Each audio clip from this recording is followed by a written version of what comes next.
Welcome in, everybody, the first episode of Inside Boxing Live. I'm your host, Dan Canobio. In this episode, we're going to talk to Jim Lampley, Doug Fischer, all things Triple G Canelo. As Saturday night, we saw an outstanding fight between two of the best middleweights in boxing right now. As for the show, it's going to be live, it's going to be free, it's going to be streaming on YouTube, and what it's going to be, we're just going to talk. We're going to talk to some of the biggest names in the sport. That's going to be the allure of Inside Boxing Live. And today it starts off with HBO Boxing's Jim Lampley. He joins us in 15 minutes. Followed by that, we'll talk to Ring TV editor Doug Fischer, get his thoughts on the fight. He was actually calling the fight for Golden Boy Live, their digital platform. Before we talk about the scorecards, we'll get to the scorecards because they were atrocious. I almost want to talk about him right now because that's how angry I am when I hear about Adelaide Bird scoring the fight 118 to 110. But before we get to the scorecard, let's actually talk about the fight because I feel like no one is talking about what actually went down in the ring. It was a very good fight. Was it an all-time classic? Was it the Hagler-Hearns that, Oscar De La Hoya and the promotion teams, Tom Loeffler, K2, talked about? Not really. I mean, they didn't come out slugging. They had a lot of respect for each other, and it showed in the first couple of rounds when they were kind of feeling each other out. But it was a very good fight. Let's not lose, sight of the fact that these two finally stepped into the ring after 2 years, and they delivered. Judges didn't deliver, but the fighters delivered. And it's funny because midway through the fight, on the 5th or 6th round, when it was starting to shape up into a great fight, I was thinking in my head, wow, man, we had Mayweather-McGregor 2 weeks ago.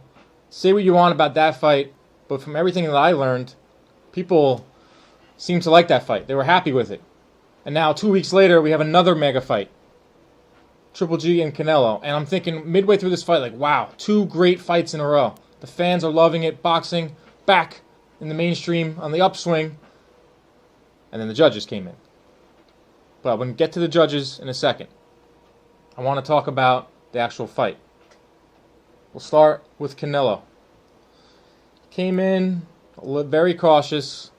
Canelo only throws, 42 punches per round. And it showed on Saturday night. He was very cautious. He was very hesitant to engage. He's not one to come forward anyway. He fights off of his back foot. Was he a little too cautious of Triple G? But midway through the fight, Canelo came on. He started digging to the body. He started landing those counter uppercuts. He started rocking Triple G, whose chin is made out of granite, apparently, because he took some huge shots, Triple G. Those shots that knocked out Amir Khan, that knocked out James Kirkland, knocked out Liam Smith, those did nothing to Gennady Golovkin. He ate him and kept coming forward, Triple G. We'll get to him in a second. But Canelo, he put on a good fight. The thing about Canelo, I don't want to take any credit away from him because the guy gets in the ring with everybody. He's improving every time he gets in, and let's not lose the fact that he's only, 26 years old, 25 years old? He'll be 26 when the rematch comes around, should the rematch come. But Canelo waited 2 years to fight Triple G. He waited him out until he was 35 years old, clearly showed signs of slippage, Triple G. We'll talk about that too as well. Wasn't the same Triple G we saw 2-3 years ago knocking everybody out. Curtis Stevens, Daniel Geale, Matthew Macklin, Gabe Rosado. Go through the list of victims that Triple G knocked out. This wasn't the same Triple G. But Canelo waited it out till he was 35 years old, which was smart. Waited till he was 35. Also waited until the fight was at its absolute biggest for financial reasons. Let's not lose sight of the fact that these guys are in it to make money. It's called prize fighting for a reason. But even after the wait, the 2 years, Triple G, 35 years old, still couldn't beat him. Show me someone that had Canelo winning that fight. Show me someone other than Oscar De La Hoya or Bernard Hopkins, his promoters, that had Canelo winning that fight. And we'll talk to Jim Lampley coming up shortly, get his thoughts on all the action. Talk to Doug Fischer as well. Also have a few other special guests lined up. We'll see if they will call in, and everything's fluid here on Inside Boxing Live. It's our first episode. Very happy to be here with you. We're talking Triple G Canelo. Now I'm going to move on to Triple G. This guy is an animal. He came out in the first couple rounds and he was just jabbing Canelo to death, landing it. He's one of the best jabbers in the sport. He lands 10.6 jabs per round, which is an astronomical number. But it looks like Triple G's game plan, and this is something I want to ask Dougie Fischer and Jim Lampley when they come on, was his game plan to just jab for the first half of the fight, ring generalship, kind of break the will of Canelo? Because you saw what Triple G did to David Lemieux in their fight at Madison Square Garden. I was there ringside. Triple G jabbed him to death. He won that fight on a jab alone. So he could win fights just doing that. What I'm curious about, and the reason why I don't think that Triple G won this fight convincingly, is because he came out a little too slow early on. But he was using constant pressure. It's so impressive to see a 35-year-old fighter who's been in 350 amateur fights, now 35, 36 professional fights, years of sparring, come forward like that and stick on a 27-year-old Canelo. But then, in the middle rounds, is when the fight really started heating up. And a lot of boxing media, they talked about how after the 5th or 6th round is when, it will become a war. When the technical aspects kind of go out the window. Each guy gets tired. Canelo got really tired in this fight. We'll talk about that too. But for Triple G, it was the jabs. It was the constant pressure. Then came the power. And I was thinking to myself, this version of Triple G that we saw Saturday night can beat any middleweight in the sport right now. If you disagree with that, tweet us at CompuBox right now using hashtag IBL. Let me know what middleweight in the world right now can beat the version of what we saw of Triple G on Saturday night. Because I don't see one. It was an outstanding prize fight that unfortunately was marred by some horrendous judging. Adelaide Bird, what were you watching? Because you surely were not watching that fight. Before we get to the scorecards, also want to talk about the fact that looks like there's going to be a rematch. They were talking about it on HBO. Jim Lampley, who will be joining us momentarily, closed the pay-per-view telecast talking about the rematch as if it was a foregone conclusion.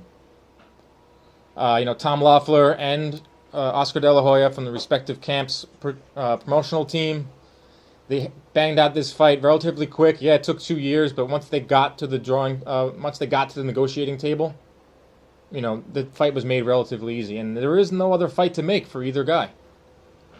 It's Triple G and Canelo. And looks like they'll be fighting in May 5th, Cinco de Mayo. It's the big Mexican holiday. Actually falls on a Saturday. It's perfect.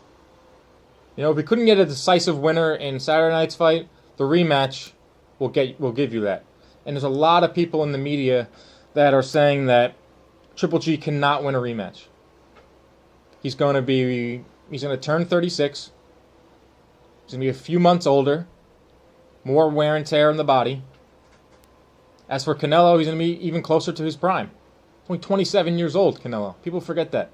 He's been in the sport for a really long time.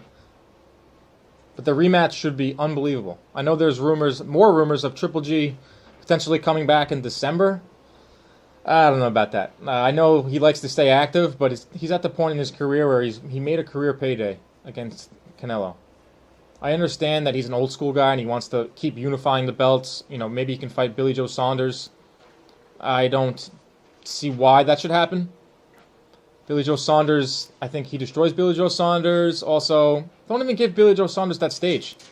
If you've been following along with Saunders versus Monroe that happened on Saturday afternoon, you saw Billy Joe Saunders' son sucker punch Willie Monroe at the weigh-in. I've never seen that in all my years.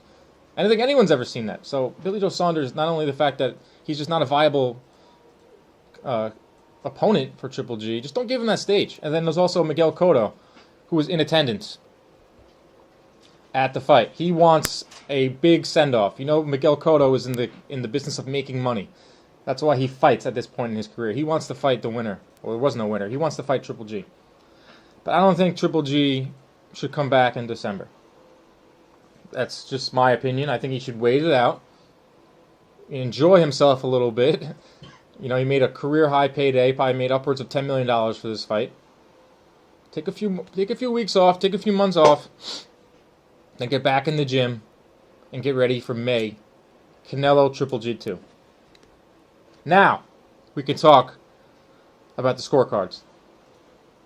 And we have to start with Adelaide Byrd. What the heck was Adelaide Byrd watching? Because she had the fight 118 to 110. That's 10 rounds to 2. Canelo. My 11-year-old nephew can turn on that fight and see that there is no way you can give 10 rounds to Canelo Alvarez.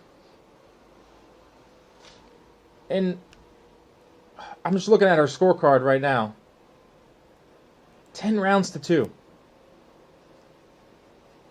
Then you have Bob Bennett, the head of the Nevada State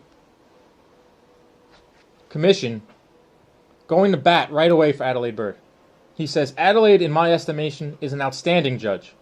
She's done over 115 title fights. She does a great deal of our training, which is scary to think about, that she's training other judges.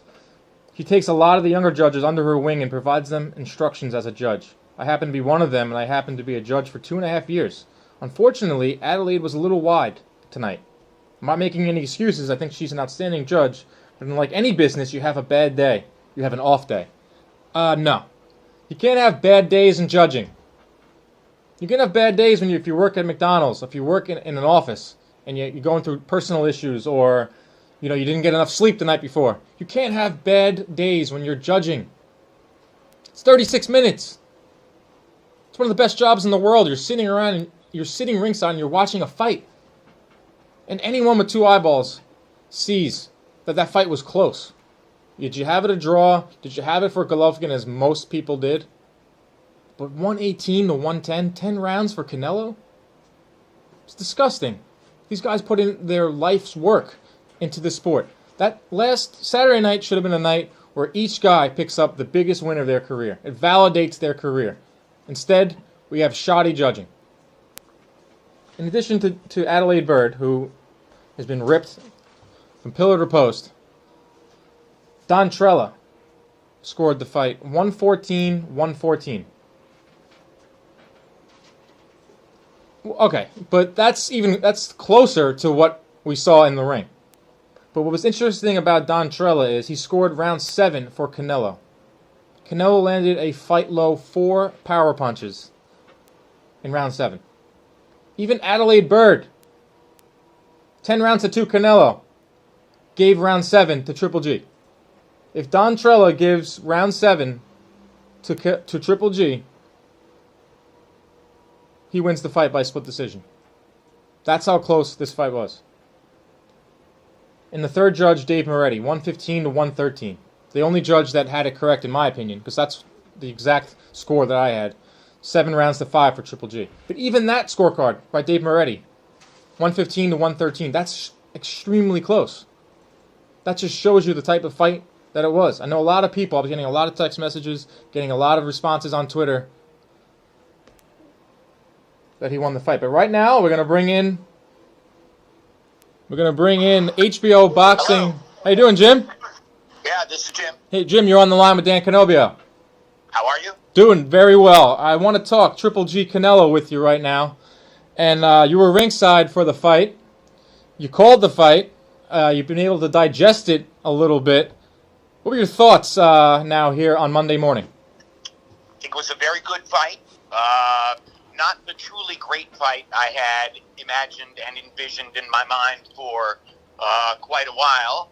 I think there are a lot of reasons why it was not a great fight, and not just the obvious public blight of the nonsensical Adelaide Bird scorecard.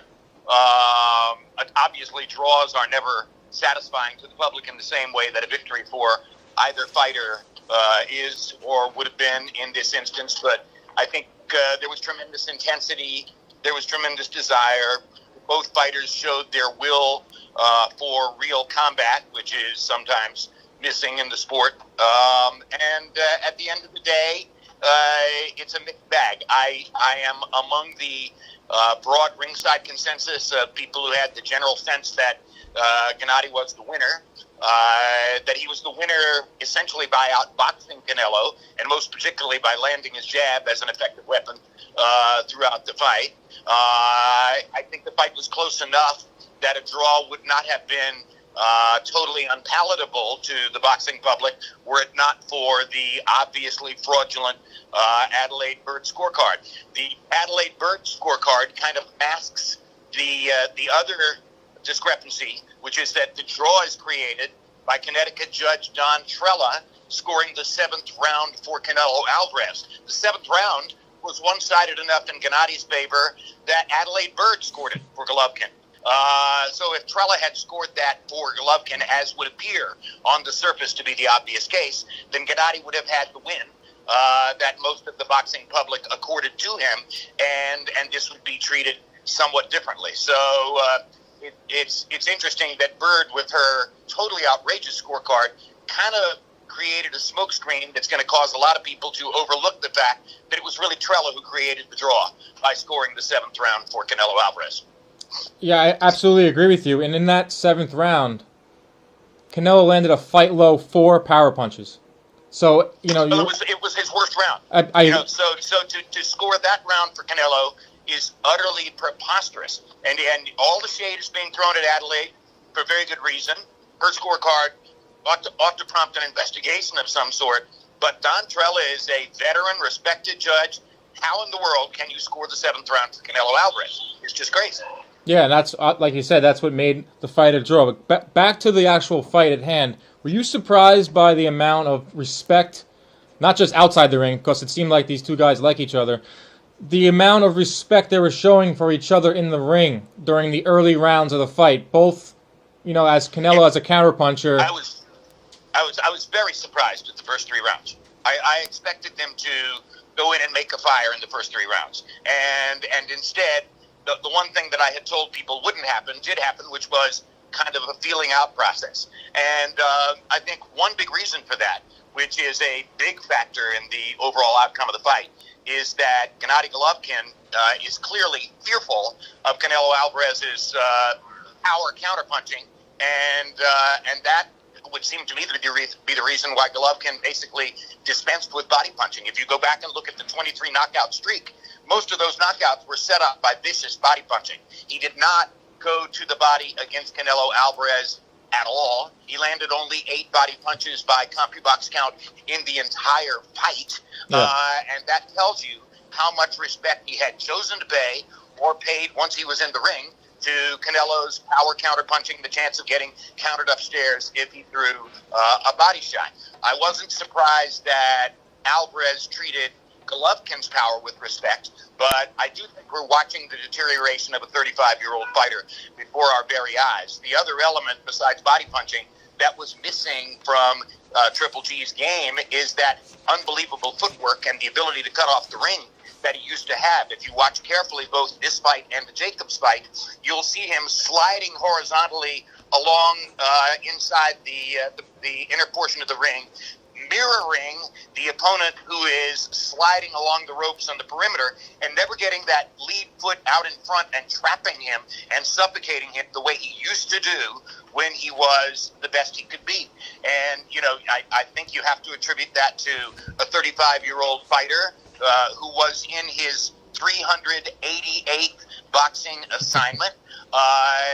It's only reasonable that there should be some wear and tear. Canelo has stamina issues, and his stamina issues showed up in the middle of the fight, and he wasn't able to create pressure against Gennady in the middle of the fight the way he seemed to have done in the first few rounds. And then I think the biggest moment in the fight, the ultimate turning point in bringing us to a more even fight and a draw at the end, is the moment before the 10th round when Eddie Reynoso very fervently said to Canelo, "You need the 3 best rounds of your life."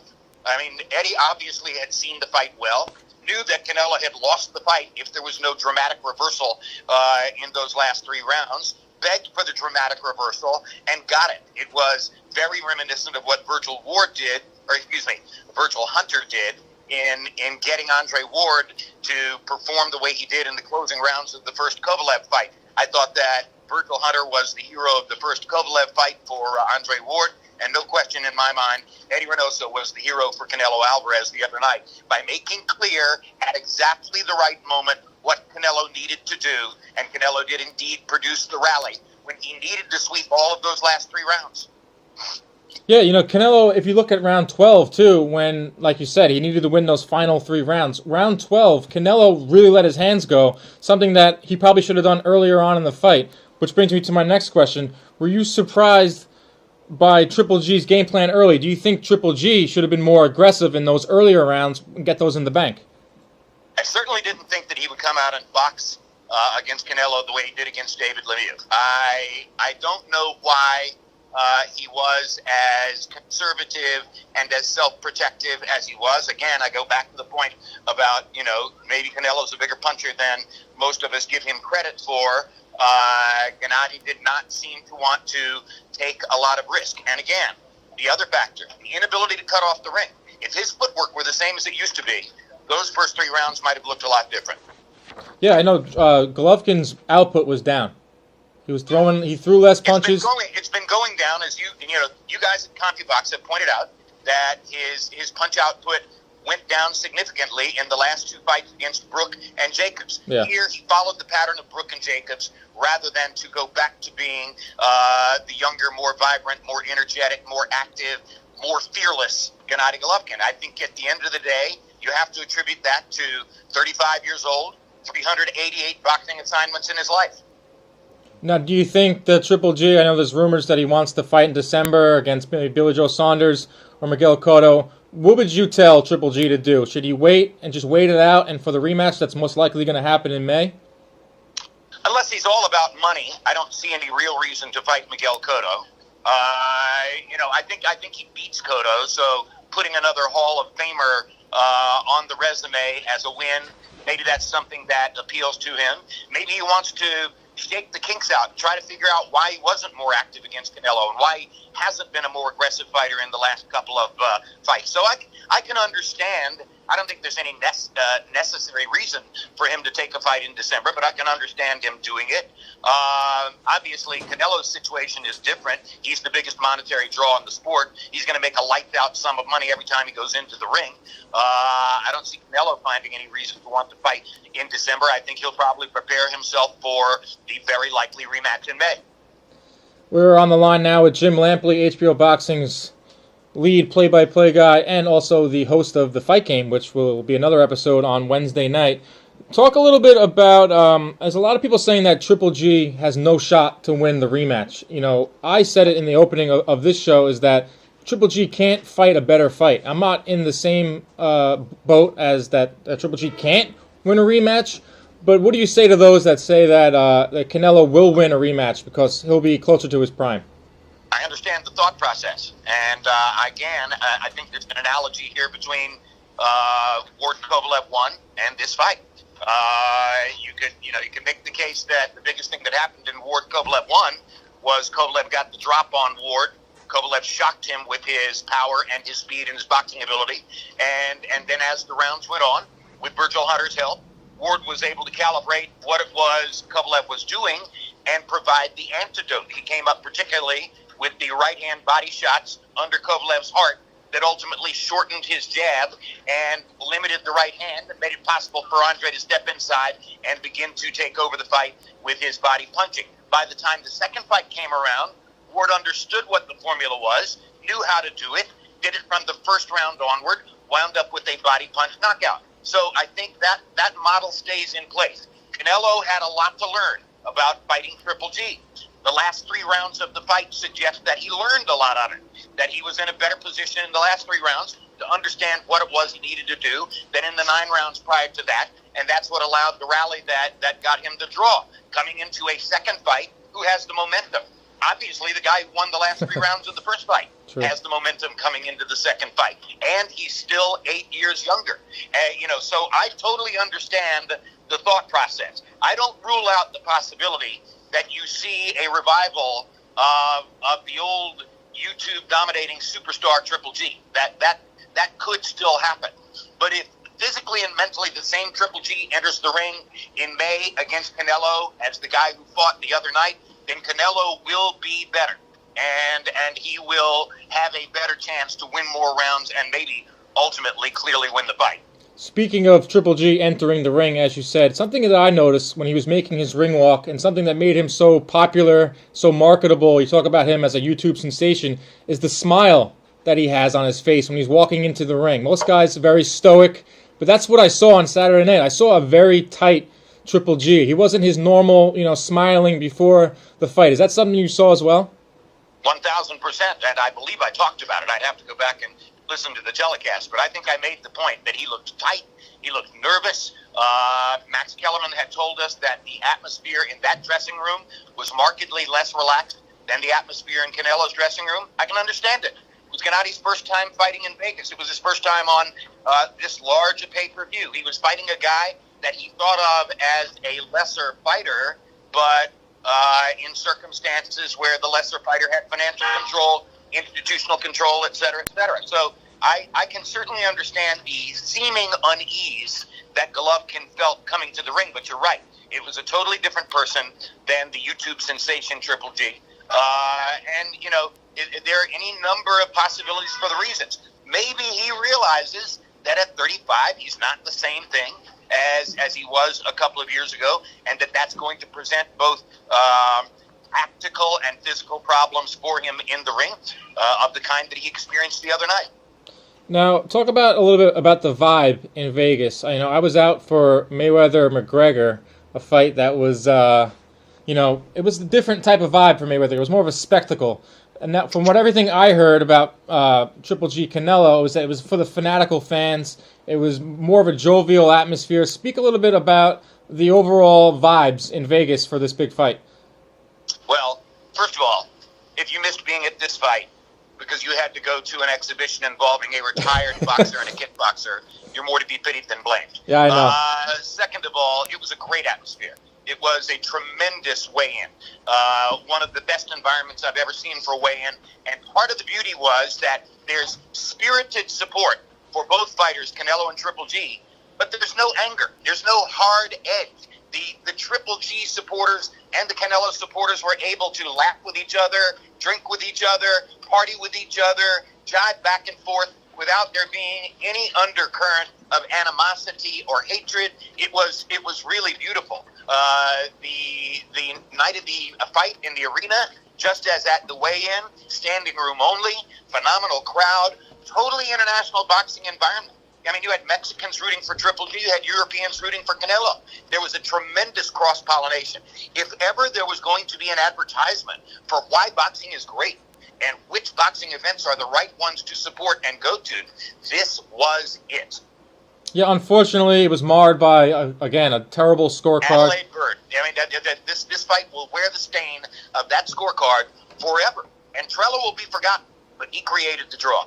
Do you think Adelaide Byrd ever judges another fight again? Yeah, I think she will judge another fight again. This is Nevada, They don't provide her for interviews. They wind up sort of tacitly defending, saying, I think Bob Bennett was actually quoted as saying, I can live with the scorecard. Ugh. So, yeah, she's going to judge more fights. If Tom Loeffler, Gennady's promoter, has learned one thing from this experience, and he should have, it's that you have to be aggressive and you have to be absolutely categorical in demanding which people you want to be involved in the fight and blackballing those who aren't involved. And even if you don't have the political power, and he didn't, get the best done that you can get done. Yeah. Obviously, he didn't step up in any way to block Adelaide Byrd. I'm not sure if he knew that she had a certain questionable record involving a couple scorecards in the past. But on the other hand, I went back this morning seeking to find the black marks in her record. And one of the things I found was that on the night that Richard Abril was robbed against Brandon Rios, she was the one scorer who had it right. Yeah. So you're probably going to find this with every judge, that there are idiosyncrasies in their backgrounds where you can point to one scorecard and say, this was an atrocity, and you can point to another scorecard, as I just did with Bird, and saying, here's a situation where she was right and the others were wrong. Well, I looked into her background, too. I didn't realize she's also an MMA judge. So I had a lot of my MMA friends texting me saying, Adelaide Bird, I'm not surprised by it. You know, it's just horrendous. But that happens, you know, and I mean, I will definitely, you mentioned that the fight game is on Wednesday night. We're going to talk about Adelaide Bird on the fight game. We're going to mention Don Trella on the fight game. And more than anything else, we're going to establish what the fight game wants to do in the future to shine a light on this problem and to try to assist boxing fans in pushing for real reform. I really appreciate you taking time to do this interview, and I also appreciate you taking time on your show to address the bad judging. If one thing that positive can come out of that bad decision, it's maybe some reform in the judges. Jim, appreciate you coming on the show. I look forward to talking to you again. All righty, thanks very much, and a pleasure to be with you. All right, take care. There it is, Jim Lampley. No shortage of words for Jim. That's one of the best interviews in the sport, and he had some unbelievable, opinions, and he had some good insights. He was surprised that Triple G came out so, cautiously. I agree with Jim that he should have came out a little bit, showed everyone what he does that makes him so great. Be a little more aggressive. But a lot of that has to do with the fact that Triple G was nervous. Something that I saw on the face of Triple G. When he came out and did that ring walk, he looked like he was on his way to a funeral. I couldn't believe it. Because one thing we know about Triple G, and I just spoke about this in the interview with Jim Lampley, was Triple G has this smile about him that does not translate to a guy with 30-plus KOs. And when he came out for his ring walk, he looked tight. He looked nervous. And that's something that Jim echoed. When also Max Kellerman was in the locker room of Triple G. He's been in the locker room of Triple G before many big fights, and he noticed it in his locker room. Another thing Jim talked about, which I 100% agree with, is the scorecards. I mean, Adelaide Bird, this fight is going to be known not of Triple G and Canelo getting in the ring and finally fighting. It's going to be known for a horrendous scorecard once again. And it's funny because this year in boxing, 2017, has been arguably one of the best in all the years of boxing. We've had huge fights. We've had network deals. ESPN getting into the game. We had Pacquiao versus Jeff Horn, one of the top 5 fights of the year in terms of eyeballs on it. It was ESPN's top-ranked deal, opened up with Manny Pacquiao taking on Jeff Horn. Manny Pacquiao hasn't fought on cable TV since I don't remember when.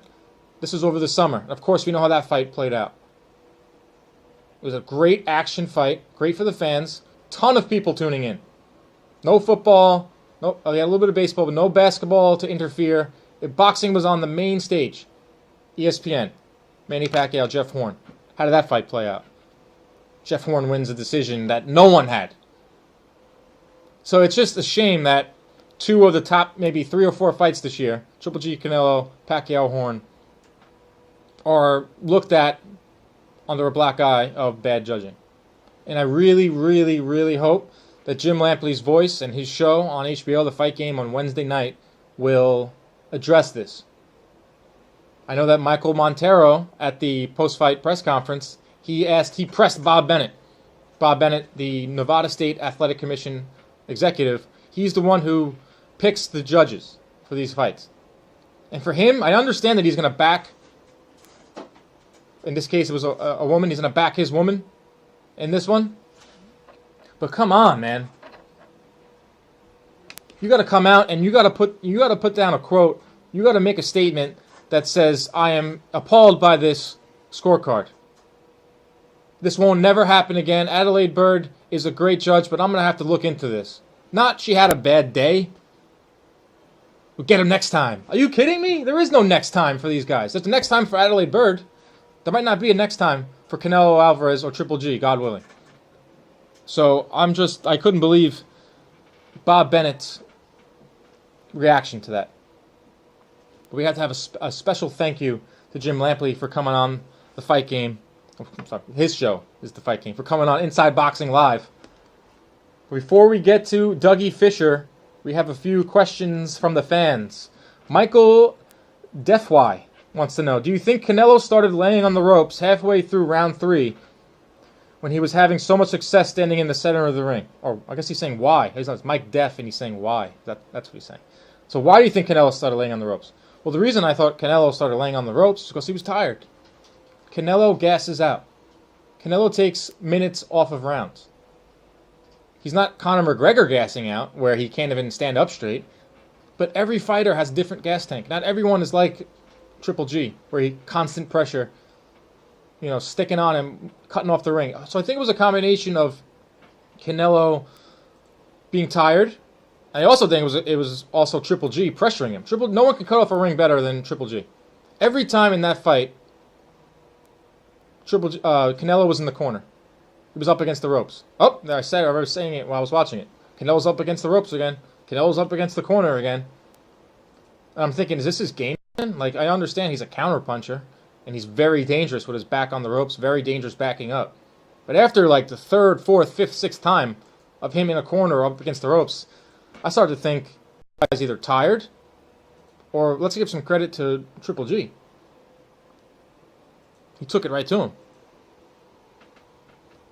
And I'm also happy that Jim Lampley said that he does give Triple G a chance in the rematch. So many tweets that I read on Sunday morning after the fight was, if we see a rematch, Canelo wins the decision easy. And Lampley made a good point that who has the momentum going into the second fight? It's a weird thing. In baseball, they say, momentum is a night to night. It's almost as good as your next starting pitcher. It's weird here in boxing because the next fight isn't the next day or the next week or in football. It's going to be 6-7 months from now. But he said, who has the momentum going into the second fight? For him, he thinks it's Canelo because he won the last 3 rounds or at least looked better in the last 3 rounds. But he did say that Triple G could find it again. Or he didn't sound like he lost everything because he did win that fight. I think that version of Triple G beats almost any middleweight. Can't necessarily say the same for Canelo. I think Canelo, Danny Jacobs would be a really good fight should this rematch not happen. But I was happy that Lampley does give Triple G a little bit of credit here moving forward. Still waiting on Dougie Fischer. Will be our next guest on Inside Boxing Live. Ring TV editor. He also called the fight. For Golden Boy, they had their own stream of the pay-per-view. That's the one thing I'm liking here with the new age of technology here in boxing. We saw it with Mayweather and McGregor. That fight was available on your phone. It was available online. I know some of my friends streamed it online and put it on a projector. That sounds like awesome. That sounds like a great time. I was at the fight, so I couldn't enjoy it. I did enjoy it, but I couldn't be like a fan watching it. But I'm very happy that these promoters are starting to realize that there's other ways to digest pay-per-views and sporting events. We got to see more of it online, just like this show, streaming live and free. This is the way of the future now. So Doug Fischer, who called the fight, who's calling in right now. Let's take the call. Our next guest, Ring TV editor. He called the fight, Triple G Canelo ringside. He's Dougie Fischer, and he's on with Inside Boxing Live. How you doing, Doug? Hey, how you doing? I'm doing great, man. No problem, man. I see that you had the fight scored 115-113, which is what I had as well. You also said there was a lot of media ringside that had very similar scorecards. First of all, what was the consensus ringside? The consensus was that Gennady Golovkin won that fight, and the scorecards were between 7 rounds to 5 to 9 rounds to 3. My broadcast partner was the former WBC featherweight champ, Kevin Kelly. He had it 117-111 for Gennady Golovkin. And a lot of the ringside press, the writers that I spoke to, had it 116-112 for Golovkin. and I can understand all three of those scorecards. For me, the scoring really came down to the opening rounds. I think a lot of people scored maybe 3 out of the first 4 for Canelo. So he began the fight with the lead, and Golovkin had to climb his way back in the fight. And then, of course, Eddie Reynoso cracked the whip late in that fight between rounds, and Canelo Alvarez rallied a little bit. I scored the 12th round for Canelo Alvarez. Looking back on my scorecard, I made note of some close rounds.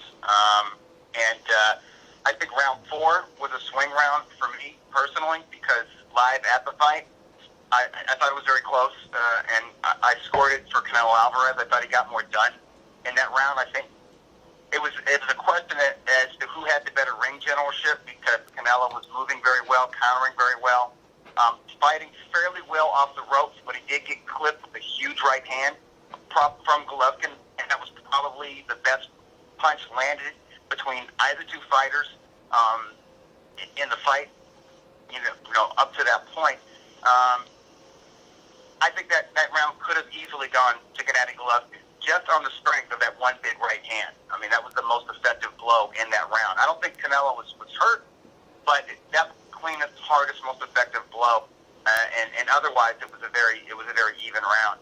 But I think a lot of the ringside press that scored the fight 8 rounds to 4 for Golovkin, they probably scored that 4th round for Golovkin. Now, Dougie, I had just had Jim Lampley on with us, and this is a question I asked him, and it's a question I'll also pose to you. Triple G, when he made his ring walk to the ring, I saw a guy very nervous. We're used to him smiling, and which made him so marketable in his career. Is that something you also noticed in Triple G, and it also translated to his first couple rounds in the ring? Was Triple G a little more nervous than usual? I thought he was tight.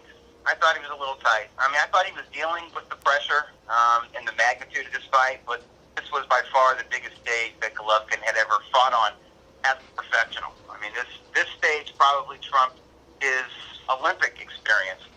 And I think part of it is that he's waited so long to get here. I don't think he's the kind of person to be overwhelmed by the bright lights, by all the attention, and the pressure of being a champion. He's been a champion longer than anybody in boxing. He's going on 7 years as middleweight champion. So obviously he's a professional, and he knows how to deal with these situations. But I think there was some personal anxiety there, because he'd been waiting so long. He really wanted this moment to happen maybe 3 years ago. But he was made to wait. I think he became frustrated in his career, frustrated with the business and the politics of the fight. And I think that's hard to shake off when it comes to fight night. When you finally get that star fighter to agree to fight you and get him into the ring, you put a lot of added pressure on yourself, because it's finally here. Now I got to show people that I deserve to be here. And I think that made him tight in his dressing room. I think he looked a little bit tight during the walkout to the ring. And I think he was tight in the first 3 rounds. It was hard for him to let his hands go.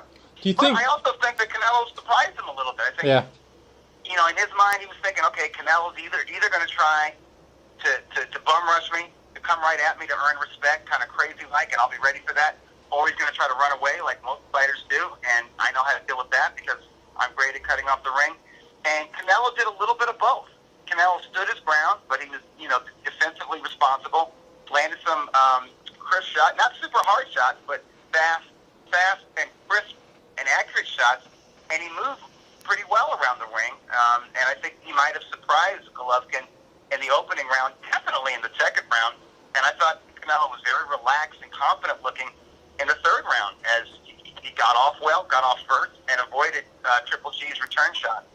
Now, Canelo, like you said, he took 2 years to make this fight happen. We all know that Canelo held all the bargaining power in the fight. He waited 2 years. He waited 2 years. There aren't a lot of fighters that have bigger, dedicated fan bases than Gennady Golovkin. Right. But Canelo Alvarez is one of them. Canelo Alvarez has been a pay-per-view level fighter since 2013. So obviously he was the star of this show. He's probably the biggest attraction in all of North America in terms of ticket sales, and in terms of pay-per-view buys, and in terms of ratings whenever Floyd Mayweather is not active. So he's the new face of boxing. He's the young guy with all the momentum. So he is a star. Although I hear people say that Canelo made Triple G wait 2 or 3 years. I would like to point out that Canelo Alvarez became the lineal and Ring Magazine and WBC middleweight champion in November of 2015 right, against Miguel Cotto. So he hasn't even been middleweight champ for 2 years. So kind of like this, he made Golovkin wait 2016 and the first half of 2017. Yeah, you could definitely say that for sure. But I think if we went and looked back at these fighters' careers, let's say if we dialed it back 3 years ago, I don't think there was a huge demand for Golovkin-Canelo in 2014. totally agree. Or during the first half of 2015. First half of 2015, everybody was talking about Canelo versus Cotto. And if Canelo were to beat Cotto, then we could talk about Canelo versus Triple G, which is exactly what happened. But I understand hardcore fight fans are sick of fights over-marinating. They're sick of having to wait for big fights. So they had zero tolerance, zero patience for any type of, long-term negotiations between Golden Boy Promotion and Tom Loeffler with K2 and Triple G Promotion. And we're jaded too. We're so used to the mega events, mega matchups being duds in the ring for one reason or another, and we just didn't want to see another Manny Pacquiao, Floyd Mayweather situation with this fight. And people are cynical now. So people once Golden Boy Promotion started pushing it back and saying, okay, hey, not 2016, but definitely next year, people didn't believe them, and they were understandably skeptical because of the business of boxing. They were thinking, okay, if Oscar De La Hoya says 2017, what he really means is 2018, and that's just ridiculous. But, credit to everybody involved. They got it done, and I think they got it done at the right time because the fight made for a huge event, and it made for a good competitive fight. That tells me the fight happened at the right time. No, I totally agree with you, and it was brilliant on both sides. Especially Oscar and Golden Boy, they waited till the fight was at the apex where everyone knew who Canelo was. Everyone knows who Triple G was. But just going back to Canelo, like the point I was trying to make is that he was the one dictating the terms of this fight. He waited until he was ready for the fight, and just so happens to be that Triple G lost a little bit of steam. He didn't look as sharp in some of his fights. But what do you make of the fact that with all that being said, Canelo still couldn't beat him? Yeah, listen, to me, the best case scenario Saturday night for everybody involved would have been for Triple G to have won a close and competitive decision. You still have a rematch. The right guy wins the fight. Everybody's satisfied because if you back Canelo, you were a Canelo fan or you were a Canelo believer and you thought that he might be able to edge out Golovkin, you were almost right. You know what I mean? Yeah. And he showed something. Because when I talk to boxing insiders and the hardest of hardcore fans, the guys who bet thousands of dollars on their opinions, okay? These guys really feel like they know boxing, and because they do. And I talk to fellow boxing writers. Most people believe that Gennady Golovkin would stop Canelo sometime in the late round, probably before the championship round. I kept hearing 9th or 10th round technical stoppage in favor of Triple G, and that didn't happen. So, Canelo not only proved that he had the courage, the stones to go out there and exchange with Golovkin sporadically in the center of the ring, and I thought he was very effective when he did that, but also he could stick and move for extended periods and somewhat neutralize Golovkin's pressure and body attack, and he showed that he could fight off the ropes pretty well against a master technical pressure fighter with world-class power. There aren't a lot of guys who can do that. And I kept thinking to myself, look at this young man go. He didn't have the amateur background of a Danny Jacobs. He doesn't have the size, the height, the reach, the overall athleticism. I don't think he's as fast or even as powerful as Danny Jacobs. But I thought Alvarez fought a braver fight than Danny Jacobs, who is the better overall talent, the better and bigger overall middleweight. So I thought that Canelo Alvarez did himself proud. So what does he lose as a fight? It doesn't. It's not a big deal. He still can hold his head up high, and so can his fans. But what happened was we get one judge in Adelaide Bird, bent over backward, and turning in a scorecard that you can't defend.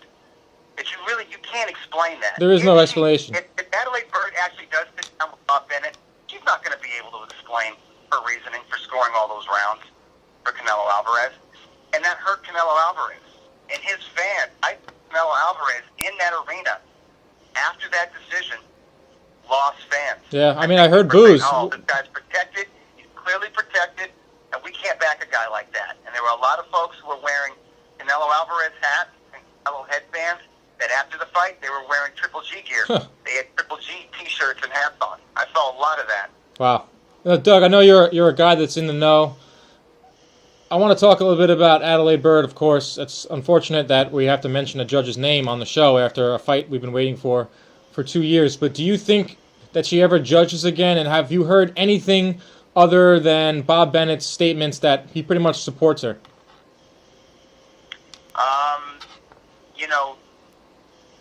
I think there's no doubt that she will fight again.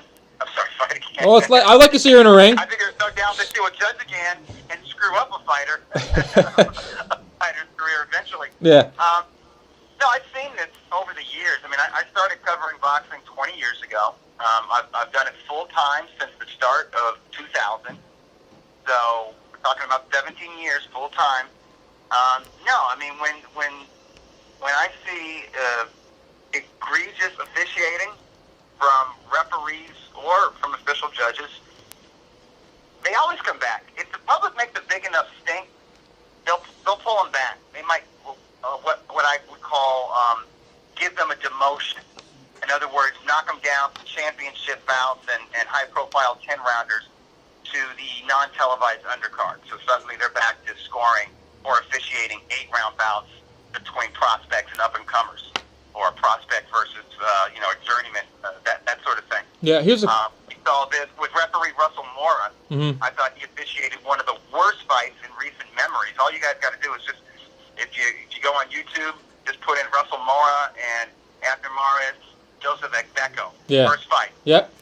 And there's, he allowed Abner Mares, who was a Golden Boy fighter at the time, was an undefeated, actually from the same region of Mexico that Canelo's from, the Guadalajara region. But he was a Mexican Olympian, a hot prospect, going for his first world title. And he would have been Golden Boy's, and he turned out to be Golden Boy's first homegrown world champion, somebody that they developed from, the day he turned pro all the way up through the ranks to, a world title fight. And Ekbeko was the defending IBF bantamweight champ, and Mares just mauled him and hit him low with impunity throughout the night. And referee Russell Mora let him get away with it. Never deducted a point. And I think there was some point in, I can't remember what round. It was a late round. Mares clearly hit him low for like the 30th time, and that's not even an exaggeration. Clearly hit him right on the cup. So badly that Ekbeko went down, and then Russell Mora counted that as a knockdown, and then I think he deducted a point from Ekbeko. And I can't even remember why he did it, but it was so egregious and so blatantly biased, so ridiculous and so unprofessional, and just such a poor exhibition of refereeing. The Showtime commentators were losing their minds. I remember it was Al Bernstein and Antonio Tarver. Oh, wow. And they were losing their minds during the broadcast. And it created a public outpouring. And this is before Twitter really gained steam. Right. I think it might have been like 2011 or something like that, maybe even 2010. It's been some years. But there was still enough of an outcry that the Nevada State Athletic Commission was deluged with phone calls and emails, and they demoted Russell Mora for a couple years. Yeah. I saw him on undercard, but I didn't see him officiating the televised portion of big shows. But eventually, he was right back. Well, let's hope that's not the case. He's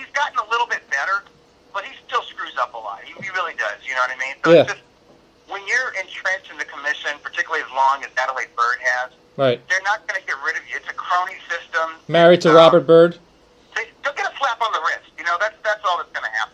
She Well, will definitely be back, and when she gets back, it's only a matter of time until she screws up again, because she's either this ridiculous. I mean, she's either corrupt in that, she's like, I'm going to give this fight to the A side, to the star fighter, to the house fighter, to the fighter with the most, who makes the most money, who means the most for the business of the sport, who has the most emotional career upside, which was Canelo, or she just doesn't know how to score.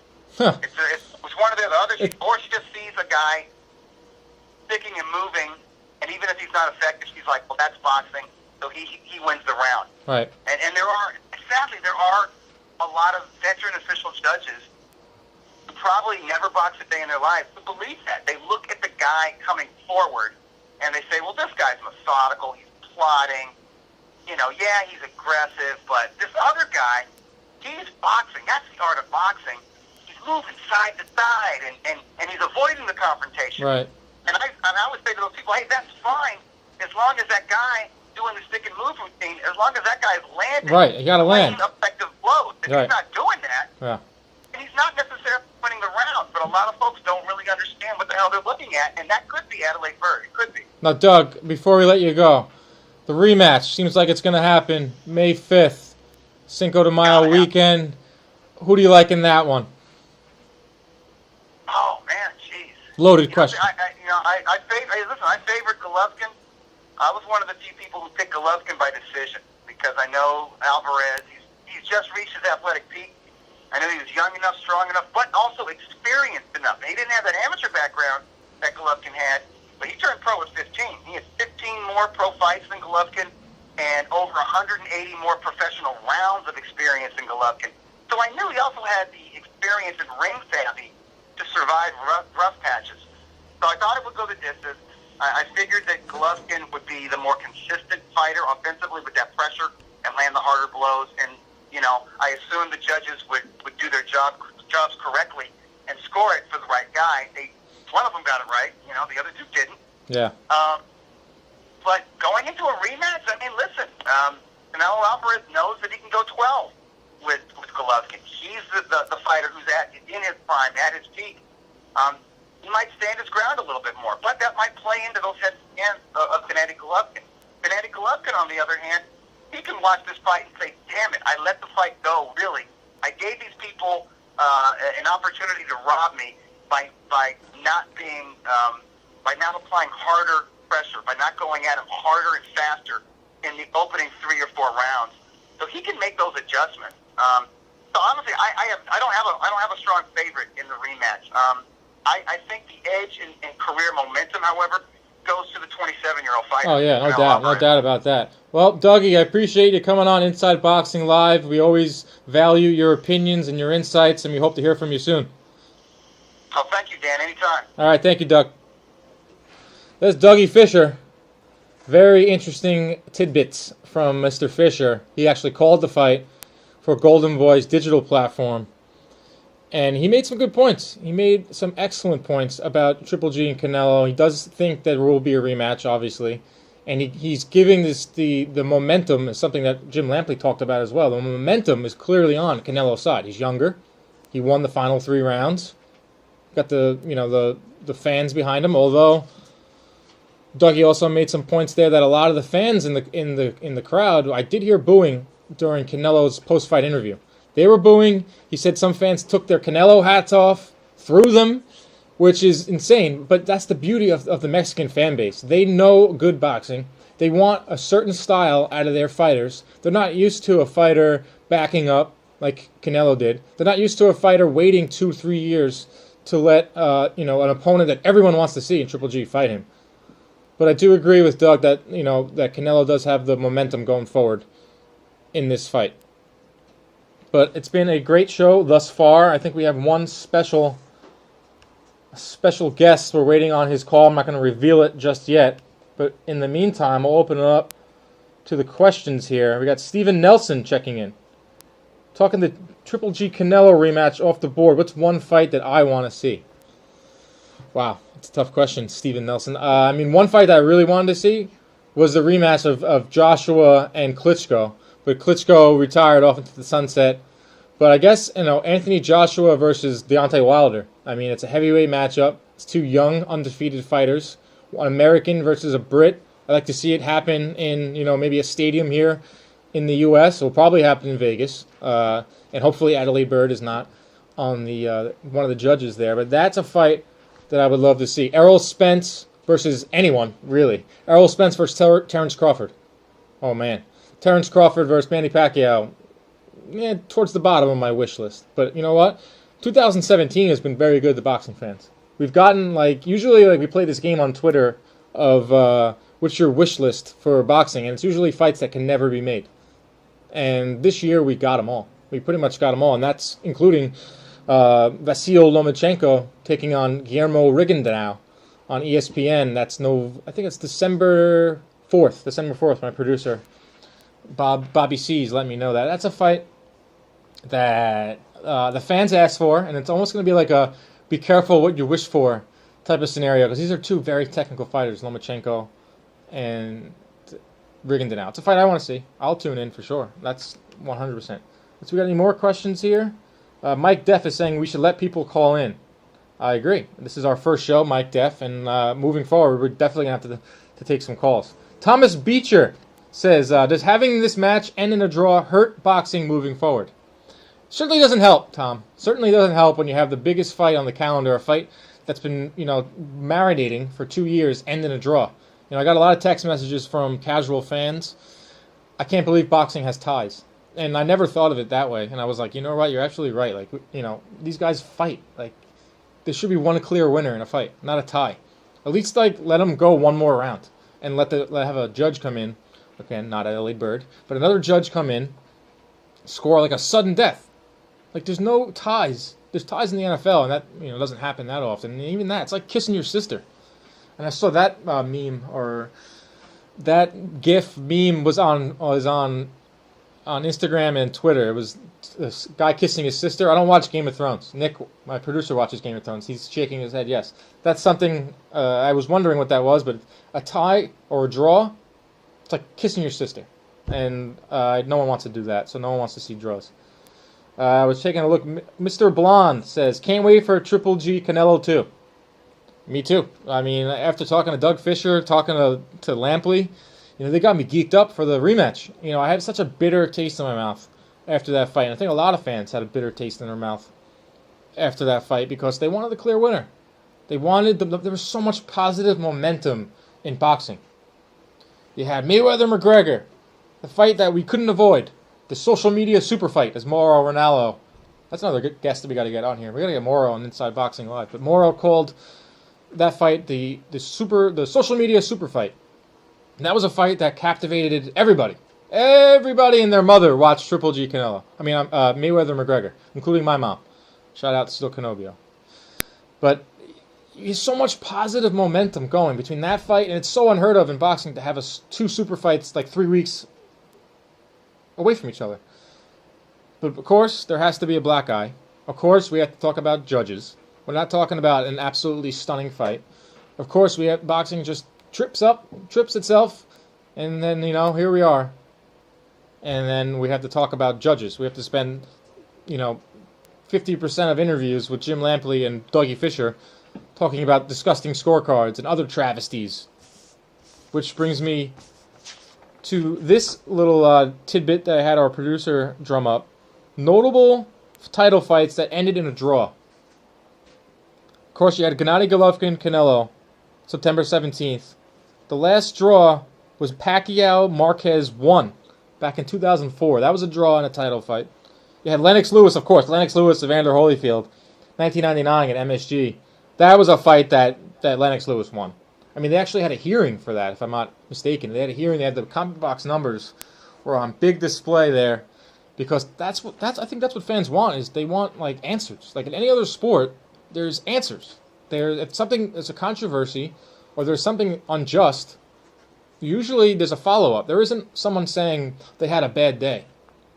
You know, like referees, umpires, they get suspended.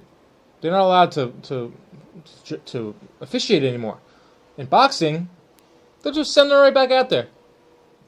I do agree with Doug Fischer that she'll probably get a slap on the wrist. Maybe she won't judge title fights or big fights. Maybe she'll go to 4-rounders, 8-rounders. And in at that case, you know, that's the right. At least if you're not going to fire her, a demotion will make fans happy because fans are angry. There's no doubt about that. We tried to get Michael Rappaport on the show.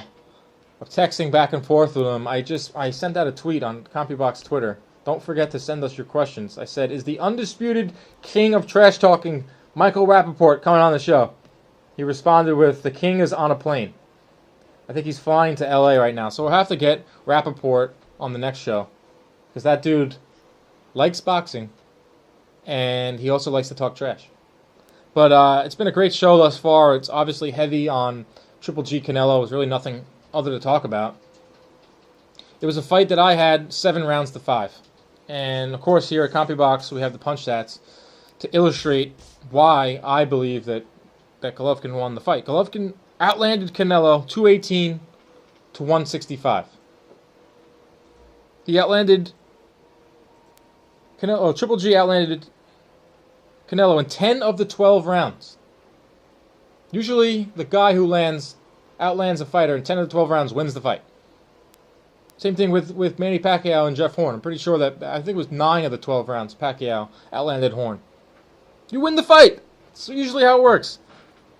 The one thing about Triple G that I didn't like is that he didn't go to the body enough. He had Canelo up against the ropes throughout the fight, and he only landed 8 body shots. Like, come on, man, he was headhunting too much. And that was a question that I wanted to ask Dougie Fischer. He's very technical. Why didn't why didn't Triple G go to the body?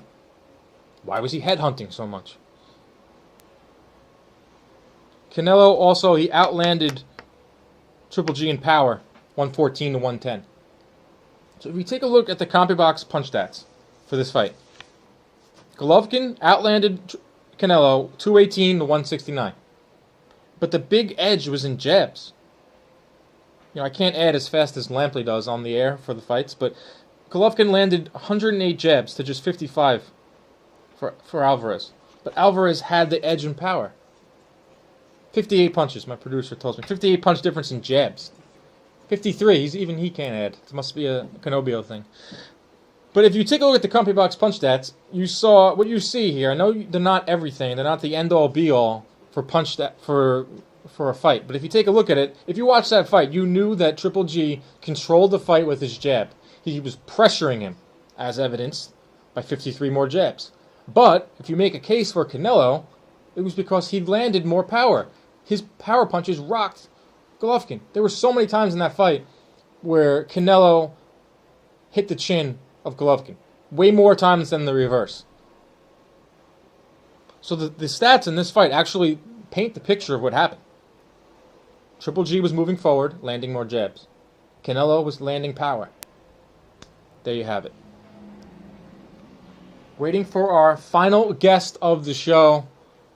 I'll give you a little hint. He's very tall. He weighs in at the highest weight you can weigh in boxing. Not Butterbean. He's fighting in November. He's promoted by a New York icon. Loudmouth man. He's coming on next on Inside Boxing Live. I hate to have to go back to the scorecards. But it's when Lampley brought it up that Adelaide Burr is getting ripped left and right, rightfully so. But Don Trella, we need to look at Don Trella too. He had to fight a draw. And if Don Trella, who scored round 7 for Canelo when he clearly lost the round, even Adelaide Bird scored round 7 for Golovkin. The only 2 rounds. She only gave Golovkin 2 rounds, and one of them was round 7. If Don Trella just scores that round properly, round 7, Triple G wins. And you know what? We still get a rematch. we still get the rematch because it was a very close fight. We got a phone call here. I think this is our special guest. He's on the line. Right now, I'd like to welcome in to Inside Boxing Live the WBC heavyweight champion of the world, Deontay Wilder. Hey, Deontay, you're on with Dan. Hello? Hey, Deontay, you there? I'm here, man. I'm here. What's going on, man? It's Dan Canobio. You're on Inside Boxing Live. How you doing, man? Ain't that much going on, man. Just starting camp today. It seems like, yeah, I see you there. All right. Yeah, love you too, bro. Take care. Not much going on, man. Just easy breezy. Easy breezy. 37-0, 33 knockouts. Of course, you'll be fighting Luis Ortiz November 4th at Barclays Center on Showtime Boxing. First of all, I got to say hats off to you for taking such a dangerous fight. Are you looking forward to it? Deontay? Can you guys hear me? Can you hear me, Deontay? Yeah, I can hear you. I can hear you. Sorry about that. No problem, man. I know I know you just did a lot of press today, but I was just talking about your big fight November 4th with Luis Ortiz. I got to say hats off. It, man. You know, Go ahead. Yeah, most definitely. You know. I'm excited that the fight is finally happening. This is what the fans been wanting, and I've been wanting to get them a great fight for a long time, and it seems like every time I give a great fighter that people can recognize, or they can say their name, or whatever the fans look for, you know, when I get them that, it's always the other person's fight, the other fighter's fault. It's always never my fault, you know, and hopefully this fight, you know, that this is going to be it. If people finally get a chance to see who is the bronze bomber, what he's really capable of doing, and I can't wait to get that for them, and I can't wait. For me, it's not so much of a dangerous fight. It's going to be a great fight. You got the Cuban background, you got the Cuban style, but I'm the bronze bomber. I'm coming like the devil, the kill, seek, and destroy. Deontay Wilder joining Inside Boxing Live right now. He fights Luis Ortiz November 4th. Now, the thing about Ortiz, you talk about his Cuban background. He brings a lot of fans with him. He's also a southpaw. Is that something you're going to take into the training camp with you? Oh, most definitely. Of course, you have to take the style into consideration. You know, styles makes fights, but you know, if I can take you down memory lane, please do. We know that my most vicious, most devastating knockout has been against a southpaw. You know, I love southpaws. You know, they're a little tricky at times, especially when you're not used to seeing that look. But when you have a great camp to prepare you for it, you know, it's nothing. You know, and like I said, my most devastating knockout was against a southpaw, and I'm looking at coming knock Ortiz out in fashionable time and fashion. Now, the fight is going to happen in New York City, biggest city in the world. Talk a little bit about how important it is for you to fight for the heavyweight title, your title, defend your title in New York City against a very, very dangerous opponent. Oh man, you know, it's a blessing, man. You know, God don't make mistakes. He makes things right on time when it's time for it to happen. And right now it's Deontay Wilder time. It's my time to shine. I'm back. I've been out for a long time. I had to get my arm ready. I had to get it rest properly. You know, because with me, the difference between me and other fighters, I don't care if I got a broke arm. I don't care if I got a broke hand. I don't care if I got 30-degree burns on my arm. I'm still gonna fight you. I'm still gonna fight you to the end, and that's just what makes it different. I don't believe in making excuses.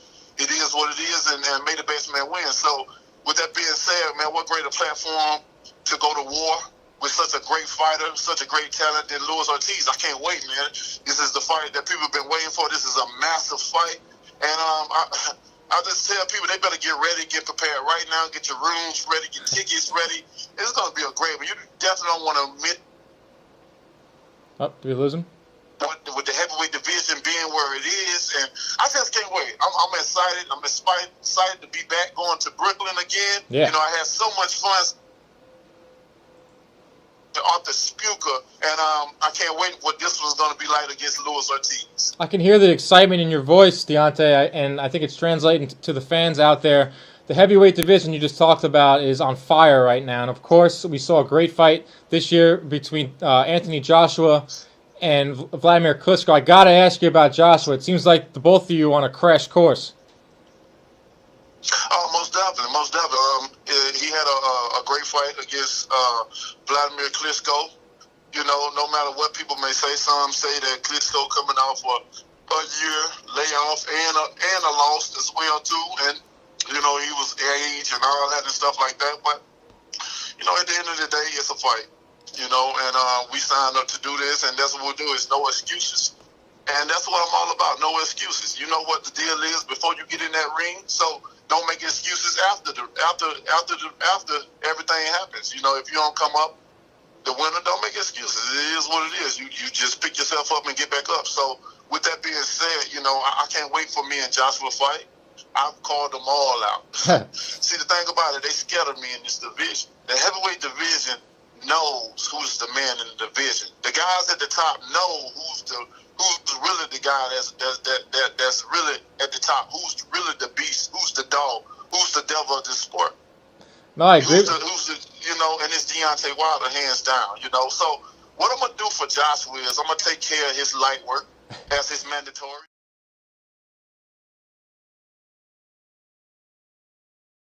I don't want to hear nothing. Let's get it on once and for all. Unification bout, winner take all. Oh man, hey, how does that sound? People want a unified heavyweight champion, and I'm ready to get him that. That's the if thing. If he say he's the best, I say I'm the best. It's only one way to find out. That's the thing about you, Deontay, that a lot of fans like is you'll take on anyone. And Anthony Joshua is a fight that I think will happen between you guys. It'll be massive, massive fight. But another massive fight that took place was on Saturday night. I know you can break down fights just as good as you can get in the ring and break opponents' jaws. How did you see Triple G versus Canelo breaking up? Who did you have winning? Oh man, before this fight would happen, I got interviewed about it, and I was going back and forth. One time I said Canelo, then the next I said Triple G, or it could have been the other way around. But you know, I was indecisive on which one would win because I like both of them styles. I like what they bring to the fight game, and you know, and both of them stubborn. You know, if you outdo the one, the other one's going to show you know I'm more tough than what you think I am, and that's what they showed last night. It was a hell of a fight, man. It was a hell of a fight from the first round to the end. But you know, it was it was so good that you know I could see it being the tie. But if I had to choose, if I had to pick, I'll go with Canelo. I like how Canelo came with the stronger punches and the more clearer punches to me. You know, Triple G was very tough as always. He threw a hell of a lot of punches and stuff, but I think Canelo came out on top on this for me, you know. But the rematch is going to be a hell of a fight. I think they can definitely get 3 fights out of this. This can be a trio fight for sure that people would definitely come and see. Especially, you know, it ain't get that much advertisement. I know the Floyd thing overshadowed it and stuff like that, but man, what a hell of a fight. You're absolutely right. It was a hell of a fight, and it's just great to see boxing on this upward trajectory. Yeah, it sucks there was a bad scorecard and Adelaide Bird. That's the question I wanted to ask you is as a fighter, how I know you don't even let the fights go to the scorecards because you're used to knocking dudes out. How frustrating is it when there's a bad decision like that? Man, I can only imagine. You know, I've never been in that position before. But I could, as a fighter, could only imagine when I'm giving my all, I'm giving y'all guys my heart, body, and soul. I'm putting it to this fight, and then at the end of the fight, all I hear is a draw. Ugh. You know, it kind of make you think that something suspicious was going on and stuff. But, man, you know, boxing, man, you just never know in boxing, man. It's so many things going on, man. It kind of make you think that, man, it was like. You know, they seen the fight was going. It was a hell of a fight. They both, you know, they already knew coming out that man, y'all, yeah, this is a hell of a fight. This is going to be one for the history books, and you know, man, one's mind sometimes will wonder if things was plotted, if things was set up for a rematch for a second time. Yeah, they made some good money, but they made some good money to see how the fight was going. To be a hell of a fight, that could be a fight of a year candidate too. Yeah. You know, and for that to be like that, hey, you know, how the hell one judge got one person winning, the other one got the other one, and then the last judge have is a draw. Man, that's crazy. I know, but one thing we know that's going to happen on November 4th with your fight with Luis Ortiz, most likely not going to go to the scorecards. These are two heavy-handed fighters, and we look forward to watching you November 4th at the Barclays Center. You have one final remark for Luis Ortiz and for your fans out there as Deontay Wilder makes another defense of his title. Man, I just want to make the last statement. It definitely will not go the distance. When people come to see Deontay Wilder, they come to see knockouts, and so far so good. I have delivered that, and if I haven't delivered a knockout, I'd have beat the hell out of somebody until they almost died. So, you know, you get all positive when you come to see me. You'll never get bored when you come to see Deontay Wilder. Because my intention is to come to hurt in the beginning. But man, I just want to say to all my fans, I love you guys so much. Here it is. Here's the moment. Here is the time that we've all been waiting for. It couldn't be no better year than the end of the year to do this. You know, at the end of the year where boxing has been such, a joy to watch from the first to the end of the year. And here I am now. So November the 4th, me and Ortiz, baby, it's going down. This is what y'all been waiting for. This is what y'all been looking for. The best, fighting the best. You got the heavyweight champion, the knockout artist, against Luis Ortiz, the King Kong, pound his chest, the most feared, most avoided heavyweight in the business. What other do y'all want? What can y'all ask for in a fight like this? It's going down, baby. I can't wait. Y'all guys grab y'all tickets. You know, do what you got to do. You definitely want to be in person to see me destroy the gorilla, the King Kong. And we all know New York and King Kong don't go. They don't mix. They don't have nothing in common. Yeah. And I'm going to come and put them bombs on them like them planes did in the movies, baby. He's the Bronze Bomber, Deontay Wilder. Thank you for joining us in Inside Boxing Live. I look forward to seeing you in the ring November 4th. Thanks a lot, man. My man, take it easy. That's Deontay Wilder. Wow. Great sound bites from Deontay. And that's why, I mean, the fans love Deontay Wilder.